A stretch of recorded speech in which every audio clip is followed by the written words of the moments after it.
Drew Brees is one of the best quarterbacks we've ever seen in the game of football. I truly believe he is the most underrated amongst the great ones in professional sports, and I don't understand why that is. Maybe it's the one Super Bowl win, but to me, I feel like one is enough for him. I do think the Saints are the best all-around team in the NFL, and they are my pick to win the Super Bowl. But Drew Brees wasn't always a Saint. Okay, technically he has always been one. He is such a great guy and a role model. But he used to play for the Chargers, and his path to where he is now was almost derailed. Drew Brees was born on January 15th of 1979 in Austin, Texas. Drew grew up in a family of athletes. His brother Reed played outfield for the Baylor Bears, and they made it to the 2005 College World Series. Drew was a great high school quarterback. He and his team were basically perfect in his time at Westlake High School. And like his dad and uncle, Drew wanted to attend Texas or Texas A&M and play football there, but he was not heavily recruited. So Drew had only received 2 offers for college, and it was between Kentucky and Purdue. Drew chose Purdue because of its highly rated academics, and he ended up graduating with a degree in industrial management. Drew didn't see much action in his freshman season, but his sophomore season he started and did well, and they're an orthodox spread offense. In Drew's senior season, he led Purdue to a share of the Big Ten championship, which was their first title in over 3 decades. Even though they lost in the Rose Bowl, Drew Brees had an amazing time at Purdue. Entering the 2001 draft, Drew was projected to be a mid or late first-round pick, but his draft stock slipped due to concerns over his frame. But in the 2001 draft, the Chargers took Drew with pick number 32, which was the first pick of the second round. The Chargers were going to take Michael Vick with the first pick in the draft, but they couldn't agree to a deal with him, so they traded their first pick to the Falcons and drafted running back LaDainian Tomlinson 5th overall. In 2001, the Chargers went 5-11, and Drew did not play much at all. But in 2002, Drew would take over as starting quarterback. The Chargers went 8-8 and looked to take a step forward from the previous years, and they had found their quarterback. But the 2003 season, Drew didn't start off hot. He was replaced by Doug Flutie, but Drew did regain the job.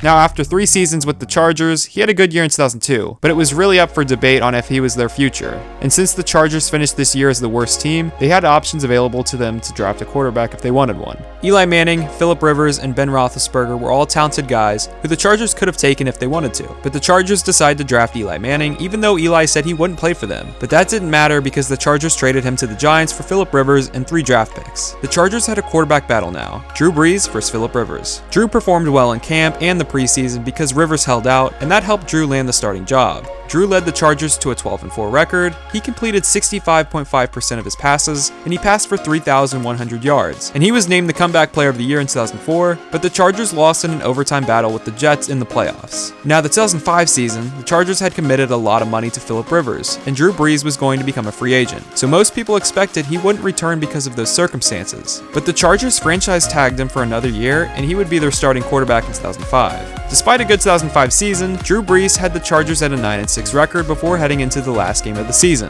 But in that game versus the Broncos, Drew Brees tore his labrum in his throwing shoulder while trying to pick up a fumble. This was a serious injury because this was career-threatening. But after the season ended, and even though it seemed like the Chargers would be ready to move on, they still offered Drew Brees a 5-year, $50 million contract. It was really not that good of a contract though, because it was all based on performance incentives, and Drew took that as a sign that they had no confidence in him, and they wanted him there to basically be a backup. So Drew's time with the Chargers ended, and he was now a free agent to sign with any team. The 2 teams interested in Drew were the Saints and the Dolphins. The Dolphins were coached by Nick Saban, and a reason people think he wasn't good there was because he never had a quarterback. So if the Dolphins got Drew Brees, the dynasty at Alabama might have never happened, and maybe the Dolphins would have been one of the best teams in the NFL, and the Saints would still be mediocre or look completely different. But the reason Drew did not sign with the Dolphins was because their team doctors suggested not to sign him, because they were concerned his shoulder would never heal the same. So Drew ended up signing with the Saints and coach Sean Payton, who was ready to take the Saints franchise and pick them back up. They had not been good for a while, and they were coming off a year of rebuild due to Hurricane Katrina that hit New Orleans. In the 2006 season, Drew Brees and Sean Payton were the breaths of fresh air that the city needed. The Saints finished with a 10-6 record and won the NFC South title, and Drew Brees led the NFL in passing yards and took the Saints to the playoffs. They beat the Eagles 27-24, but lost to the Bears in the NFC Championship game 39-14. Drew Brees won the Walter Payton Man of the Year award, along with his former teammate LaDainian Tomlinson after the season ended, and that's probably one of his favorite achievements achievements in his career.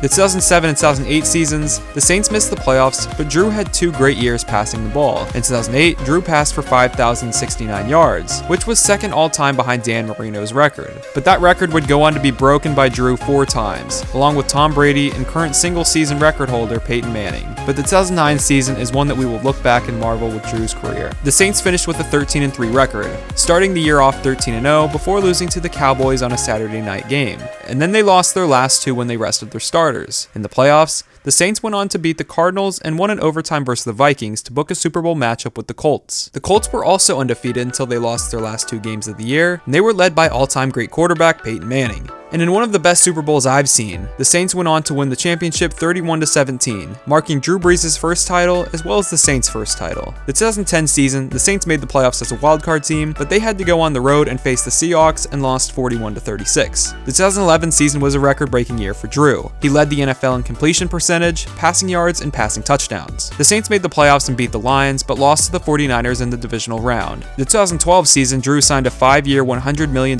contract with $60 million guaranteed.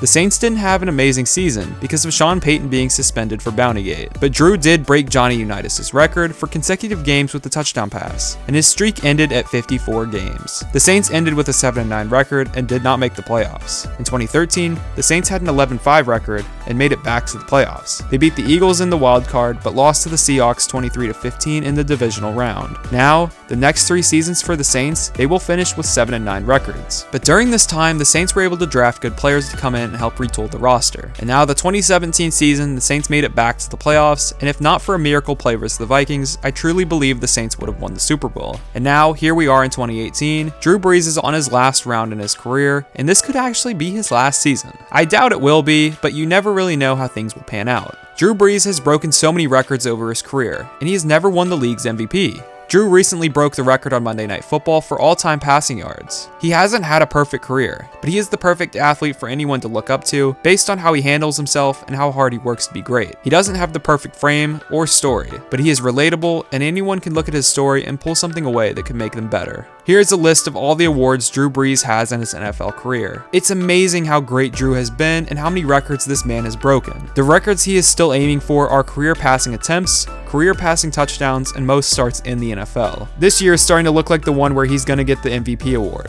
which is the only award he basically doesn't have.